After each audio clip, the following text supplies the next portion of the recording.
Welcome back to another week of Wired for Drawing, where I go through a course called Drawlabox in the attempt to learn how to draw from pretty much scratch. What I'm working over this week is called Ghosted Lines. Last week I had something called Superimposed Lines.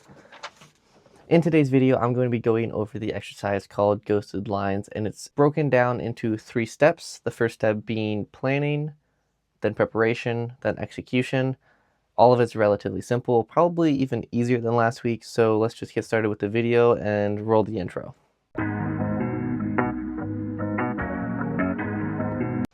As I already said today, I'm working through the ghosted lines, and so I'm just placing the dots for those, nothing crazy.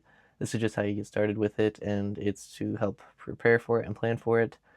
After you're done placing the dots, you're going to start the actual exercise, which I don't know if it really starts at planning or preparation. It's hard to say. I don't know if the dots were the preparation or the planning. I'm not really sure. But after that, you're going to start acting like you're drawing the line. And I did it about 8 to 10 times for most of them. After that, you do the line and you have to just go one shot at the line. You don't get multiple tries. You have to just do it one try. So like you'll see, I'm going over it without touching about 8 times, and then I'll actually do the mark just one time straight away. I had a couple times where the ink didn't want to come out, so that's why it looks weird at some spots, but for the most part it was working fine.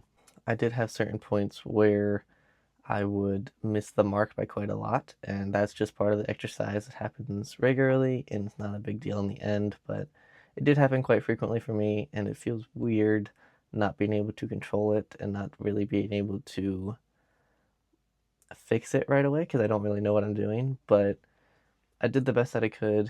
The results I got are decent, I think. I got nice straight lines, and then here's one of me doing it a little closer up and a little slower.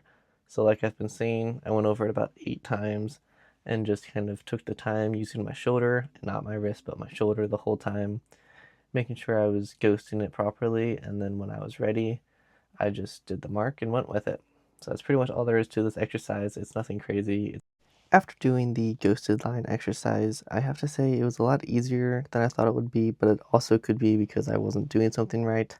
I have a feeling it's going to be a pretty common theme when it comes to this stuff, is I'm going to feel like I'm not doing it right because it's either too simple or messing something up that's commonly messed up.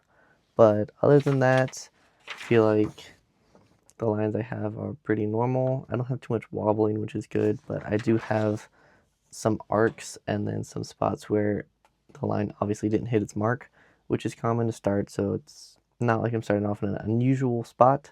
Other than that, a fairly easy exercise to move forward. This week was kind of pretty easy. You just have to do the one page, and that's pretty much it. So I took the time to do it. I probably could have taken a little bit more time to work through everything, but that's just the way it is sometimes, and I hope I got what I was supposed to out of this exercise. That's all I have for today. Pretty simple video, just wanted to get through that drawing exercise. I'll upload my 50-50 rule video later this week, and hope to see you guys next week. Thank you for watching. Appreciate it. Like, subscribe, and whatever else there is to do. See you later.